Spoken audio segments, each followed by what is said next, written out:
Hello food lovers అందరికీ నమస్కారం. ఈరోజు నేను ఒక స్పెషల్ అండ్ సింపుల్ రెసిపీతో మీ ముందుకైతే వచ్చేసాను. అదేంటి అంటే మనం గవర్నమెంట్ స్కూల్లో చదువుకునేటప్పుడు మధ్యాహ్నం పూట పెట్టే కమ్మటి టమాటా రైస్. ఆ రుచి ఎప్పటికీ మర్చిపోలేం కదా. చాలా సింపుల్ గా టేస్టీగా దీన్ని ఎలా చేసుకోవాలో ఇప్పుడైతే చూసేద్దాం. అలాగే మీరు గనక నా ఛానల్ ని ఫస్ట్ టైం చూస్తున్నట్లయితే తప్పకుండా లైక్ చేయండి, అలాగే కామెంట్ చేయండి, సబ్స్క్రైబ్ చేసుకోవడం మాత్రం మర్చిపోకండి. ఇక లేట్ చేయకుండా ప్రాసెస్ మొదలు పెడదాం. ముందుగా స్టవ్ ఆన్ చేసుకొని ఒక కుక్కర్ పెట్టుకోవాలి. అందులో సరిపడా ఆయిల్ వేసుకుందాం. ఆయిల్ బాగా వేడెక్కాక ఆవాలు వేయాలి. ఆవాలు అలా చిటపటమంటున్నప్పుడు అందులోకి 2 మీడియం సైజ్ చిన్న వెల్లుల్లి గడ్డలు దంచి వేసుకోవాలి.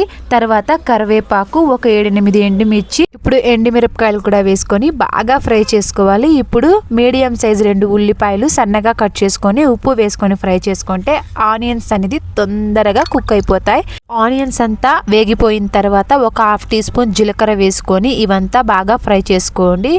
ఈ టమాటా రైస్కి కొంచెం టమాటాలు దండిగా ఉంటే చాలా బాగుంటాయి. టమాటాలు కూడా వేసుకొని కొంచెం ఉప్పు వేసుకొని ఒకసారి బాగా కలుపుకొని కుక్కర్ మూత అలా పైన పెట్టి ఒక 10 మినిట్స్ కనుక ఉడికించుకుంటే టమాటా చాలా తొందరగా కుక్ అయిపోతుంది. చూస్తున్నారు కదా టమాటా ఎంత చక్కగా గుజ్జుగా అయిపోయిందో. ఇవంతా బాగా ఫ్రై అయిన తర్వాత 1/2 టీ స్పూన్స్ పసుపు, 2 స్పూన్ల ధనియాల పొడి, 1 స్పూన్ కారం వేసుకొని మసాలాలంతా కలిసే వరకు ఒకసారి బాగా ఫ్రై చేసుకోండి. ఇప్పుడు ఫైనల్ గా సన్నగా కట్ చేసుకున్న కొత్తిమీర వేసుకొని వాష్ చేసి పెట్టుకున్న బియ్యం వేసుకోవాలి. 1 గ్లాస్ బియ్యంకి 2 గ్లాసుల వాటర్ వేసుకోవాలి. యాక్చువల్గా నేనైతే బియ్యం ఏం నానపెట్టలేదు, డైరెక్ట్గా వాష్ చేసుకుని అలానే వేసేసాను కాబట్టి 1 గ్లాస్ బియ్యంకి 2 గ్లాసుల వాటర్ వేసుకోండి. మీరు ఒకవేళ బియ్యం నానపెట్టుకుంటే 1.5 గ్లాస్ వాటర్ తక్కువైంది. ఇక్కడ నేను 2.5 గ్లాస్ వాటర్ వేసుకున్నాను.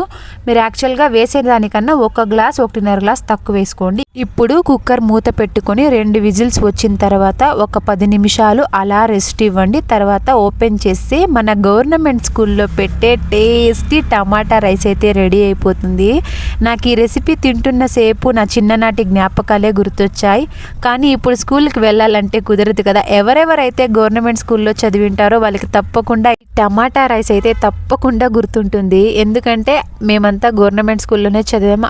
ఇప్పుడు ఏవేవో స్కూల్స్ వచ్చేసాయి, కానీ అప్పుడు అందరూ ఆల్మోస్ట్ గవర్నమెంట్ స్కూల్కే వెళ్ళేవారు.